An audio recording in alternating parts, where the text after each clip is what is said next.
അവൻ സ്വമേധയാ ആയിരിക്കില്ല സംസാരിക്കുന്നത്. പരിശുദ്ധാത്മാവിനെ കുറിച്ച് ഈശോ പറയണം, അവൻ സ്വമേധയാ ആയിരിക്കില്ല സംസാരിക്കുന്നത്. അവൻ കേൾക്കുന്നത് മാത്രം സംസാരിക്കും. അവൻ കേൾക്കുന്നത് മാത്രം സംസാരിക്കും. വരാനിരിക്കുന്ന കാര്യങ്ങൾ അവൻ നിങ്ങളെ അറിയിക്കും. അത് വാഗ്ദാനമാണ് ശരിക്കും പറഞ്ഞാൽ. അപ്പോൾ വാഗ്ദാന പ്രകാരം തന്നെയാണ് കൃപാസനത്തിൽ പ്രത്യക്ഷീകരണം സംഭവിച്ചിരിക്കുന്നത്. വരാനിരിക്കുന്ന കാര്യങ്ങൾ അറിയിക്കുന്നത് ആരാണ്? പരിശുദ്ധാത്മാവിൽ നിറഞ്ഞ അമ്മയാണ് കൃപാസനത്തെ അറിയിക്കുന്നത്.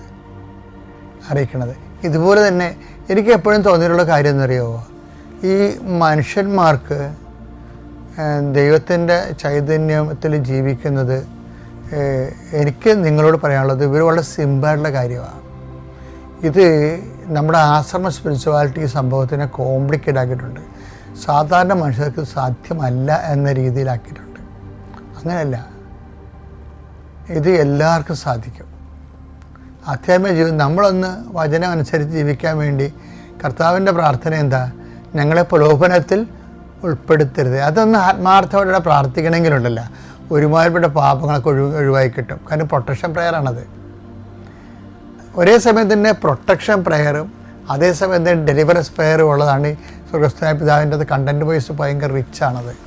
എന്നുവെച്ചാൽ ഞങ്ങളെ പ്രലോഭനത്തിൽ ഉൾപ്പെടുത്തരുത്, തിന്മയിൽ നിങ്ങളെ രക്ഷിക്കണമേ. ഇത് നിങ്ങളെ ഒരു ദിവസം ആവർത്തിച്ച് പ്രാർത്ഥിക്കണം. ഞങ്ങളെ പ്രലോഭനത്തിൽ